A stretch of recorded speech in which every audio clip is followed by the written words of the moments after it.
Hello everybody, welcome back to WineupTV. I'm your host Wayne, and on today's show we have Dominique Mahe from WillaKenzie Vineyards right here in the Willamette Valley. Rockstar wines, and I'm glad they stopped by today because in a few minutes you're going to taste through 3 of these wines and they're going to be amazing. When we come back, he'll tell you all about them.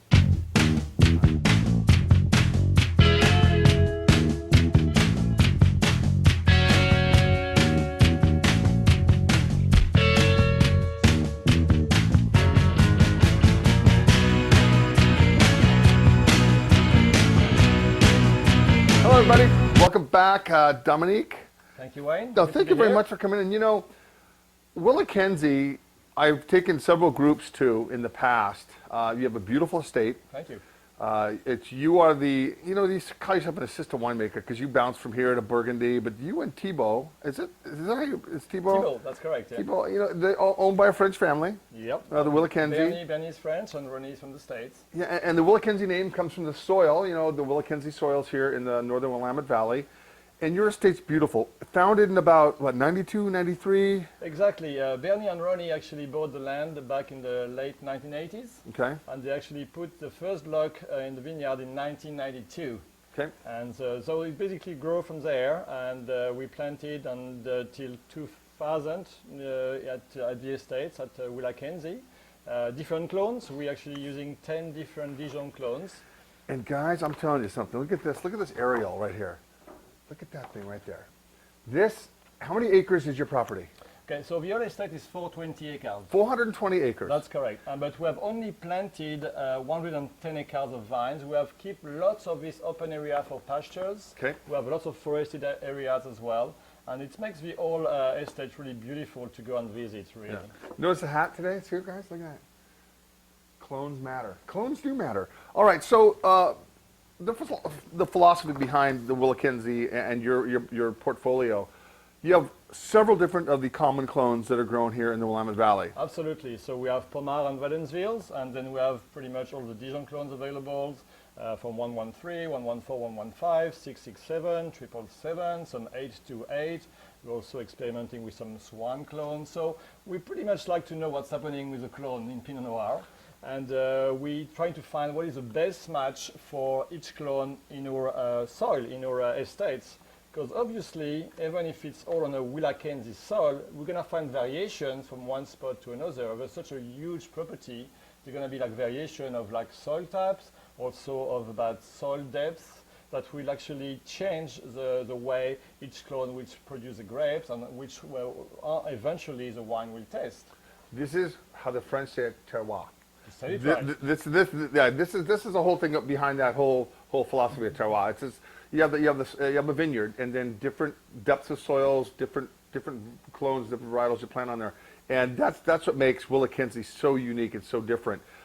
A big estate, sustainable. Absolutely. Yeah, we're the first winery in Oregon to be live certified, and a little bit biodynamic, and we'll go into that whole thing later on. But you know, old school, everything should be sustainable. Mm-hmm. Everything with Pinot should be gravity flow because it's such a delicate grape to start with. And 100 years ago, before electricity, everything pretty much was sustainable and gravity flow. Yeah. So, and you're just taking that and kicking it up a couple notches. The thing is, and they built a brand new tasting room about 7 or 8 months ago. It opened. 2 years ago. Has it been 2? Yeah, it's been 2 years ago. I should get out more often. How time flies, though. So 2 years ago, it's absolutely stunning. They did a beautiful job with it, and Sherry's still running it. Absolutely. She's like the chief commander down there. She does a great job. But the thing is, people get a little overwhelmed. You have like 20 different labels? Well, not so many, but we have actually... Let me go to my notes here. Hold on. We actually carry about 9 different Pinot Noir. A, B, C, D, E, F, G, H. It goes on. Okay, go. I'm sorry. Go ahead. Okay. I had to throw that in there. But not only Pinot Noir, we love everything that has to do with Pinot. So we also do a Pinot Meunier. We have a straight Pinot Meunier. I think you're the only ones bottling 100% Pinot Meunier up here, too. I think I've seen one bottle in Oregon that has a Pinot Meunier. Okay. I'm not sure the producer was, but I know we probably, anyways, we've been doing it for many years. So we do a Pinot Meunier, we do also a Gamay, That's for the reds, and for the whites we will do Pinot Gris, Pinot Blanc, and also a little bit of Chardonnay. Not much Chardonnay. No, that's something we No. don't brag about. You know, it's usually just go to the tasting room. Well, I think right now, you know, the Chardonnay is starting to catch on a little bit better in Oregon. The problem is we're competing with California. Absolutely. And how do you have an affordable Oregon Chardonnay comparable to the inexpensive California Chardonnays? It's definitely a hand sell. It's definitely finding the right clones, the right soils, the right rootstocks. It's really important on that end. Absolutely, and I should add, actually, we take the same care in our Chardonnay we take with our Pinot Noir. Sure. So everything is hand-picked already. So you can imagine, like, unpicking, you know, grapes is a more expensive process than having to go with a machine harvester. Yeah, and you know, not only that, but I love my wines like they do over in Burgundy. You know, I like Montrachet. I love big oak. I like those big, huge wines. What can I tell you? I'm honest. All right, let's talk about the wines right here. The first one I'll start with is these are all 2009s we're going to be drinking. Absolutely, we're just releasing those wines because we think at WillaKenzie it's very important to let them age a little bit in the bottles. We bottle them a year before they're going to be released. And this is just a big release time for this 2009s. Yeah, you know, it's springtime. It's what, end of March right now. The neat thing with WillaKenzie is they're big enough to be able to hold wines back an extra year. A lot of the smaller Oregon wineries, they have such high demand, or they make 1,000 cases, and so they're constantly releasing wines quicker than I think they should. So it's nice to be able to hold on, especially the 08 vintage, which is probably the greatest vintage ever in Oregon. But the 09s, these are drinking great right out of the bottle. All right, tell us a little bit about the labels and how you name all these wines. This is all a family thing, which is, I think, great. Absolutely. So Bernie Lacroute, actually, his family is originally from Burgundy, and they had a vineyard over there in Burgundy at the time. So he named some of those wines we're making here at WillaKenzie from his family members. The first one we're tasting right now is actually Aliette 2009. Cheers. Cheers. And Aliette is actually the name of Bernie's mother. So it's meant to be a delicate, feminine style of Pinot Noir. We're talking about elegance, about finesse in these wines. The aromatics will be mostly on the floral notes and some spices, some violets. Very complex, but at the same time very elegant. Yeah, and all these wines, this one and the Pierre, this one's about $45 a bottle, roughly retail. Retail. This I think is a bargain wine. This is under 40, a little bit, and then of course the bigger wines get to about $60 a bottle. But you know, we'll talk about those as we go on. Your price points I think are great. You know, Oregon Pinot, it's hard. You know, when I give my wine tours and selling wines over 20 is tough. You really have to show them why a wine's worth 40 or 50 or 60.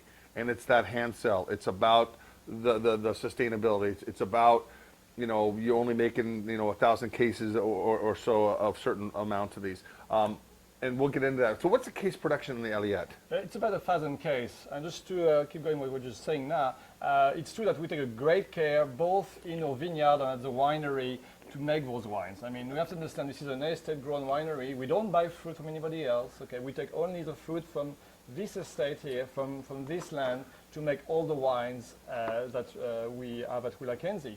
So some of the crew in the vineyards have been there for over 10 years. That's awesome. Those guys know their vines. They know them, I would say, personally. They know exactly what to do. And that's very important to have this commitment from everybody, from vineyards to winery, to even, you know, sherry you mentioned earlier. Well, everybody is committed to actually work in the same direction. Absolutely. And you know, again, when you look at this vineyard, and when you come up, if you're able to go up to this estate, it's absolutely stunningly beautiful. When you drive up the driveway here, the vineyards go from about 340, 350 feet in elevation up to, what, 740? 720 feet. 720. And you know, Pinot Noir has that sweet spot between 200 and 400 feet where it thrives. Not saying it doesn't do better under or over, but that's what it typically likes. And it's nice because as you go up in elevation, especially with 2011 vintage, you said that one of these blocks up here, a newer planting, you didn't pick it till November 24th?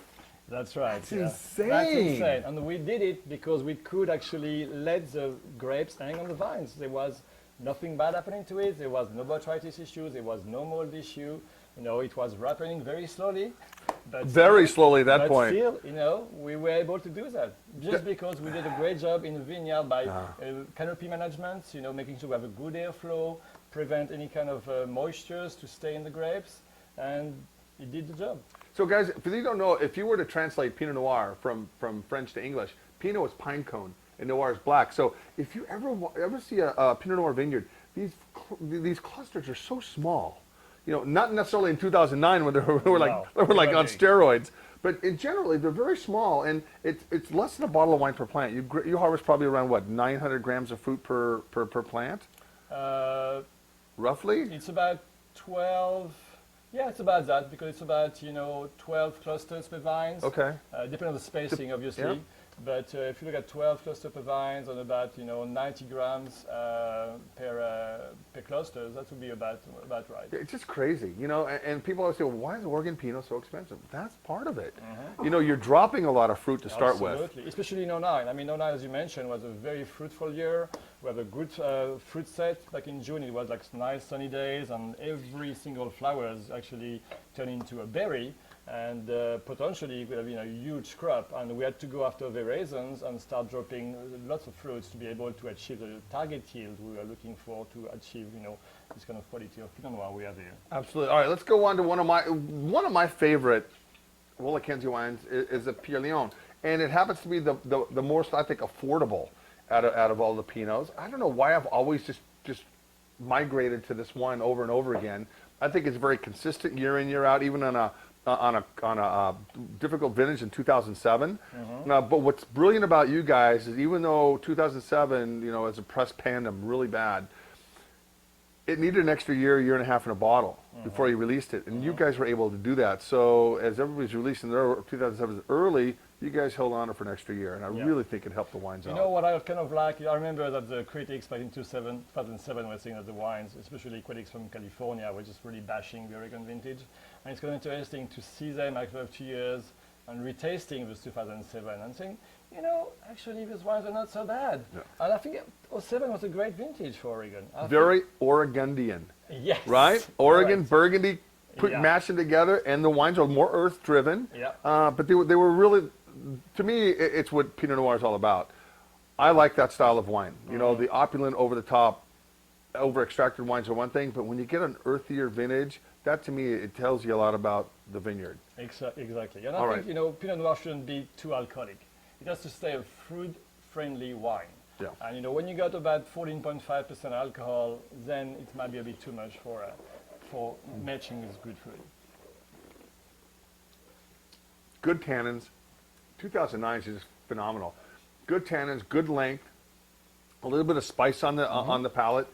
Now, really nicely aromatic. Get a little bit of rose petals. It's just a real pleasant wine. There's a good complexity, because in this wine we actually use a fair amount of different Dijon clones. So that's actually going to bring flavors from, as you said, some red fruit, but also I think there's the spice you mentioned. There's some plums in this wine. There is some earthiness, and it's kind of a nice palettes of flavors you get there. You guys out there who like salmon, Pinot Noir and salmon pair up beautifully together. I think that's one of my favorite wines with a fish. All right, let's move on to the triple black slopes. You go ahead and drink some of that if you want. I'm not going to stop you. All right, let's talk about triple black. Their highest end. You got triple black and what's the other one? Terre Basse. The Terre Basse. We'll talk about that in a little while. But all right, triple black slope.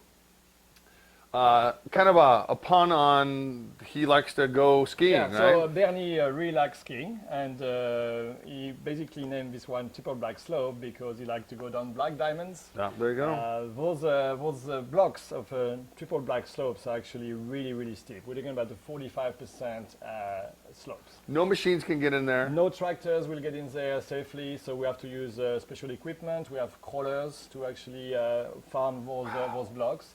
And if you want to go there after a rainy day, well, you're going to get pretty slippery. So be ready to slide down the slopes. So Dijon clones, 114, 777? That's correct. So we're looking with some, elegancy with the 777s and a nice backbone structures with a 114. Very low yield for those blocks. We're looking at 1.8, 1.9 tons to vehicles. Delicious. Yeah, concentrations, definitely concentration in this one. This is a very masculine Pinot. Absolutely. I mean, The tannins are present, but they're not chalky by any means. The kind of wine that you definitely might want to see and age for a bit longer, but you can see the potential in this one already. Sure. Yeah, you know what? This is the wine you want to lay down for a while. And as you guys know, I am not a huge fan of laying Pinot Noir down for a long time. But this has structure, depth, character. This wine is just delicious.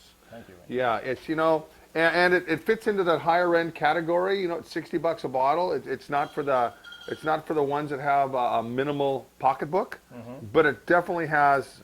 It's definitely one of those wines when you pull out, you're proud to pull it out. Absolutely, and it's a very small production of this wine, so it's about 500 cases. So it's distributed nationwide, but You guys are national distributor, aren't you? absolutely, yeah, we're from all the way to the East Coast. Yeah. Absolutely. So what's your total case production at WillaKenzie? We are Year in, year out.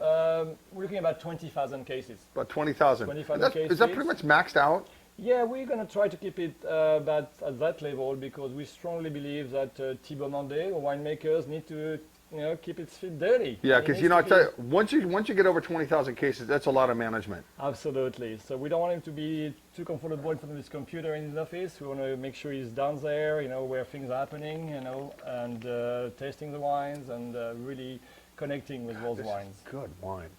All right, man. Well, you know what, guys? When we come back, we're going to have Dominique talk about 3 different wines. So thanks for tuning in, and we'll see you in a second.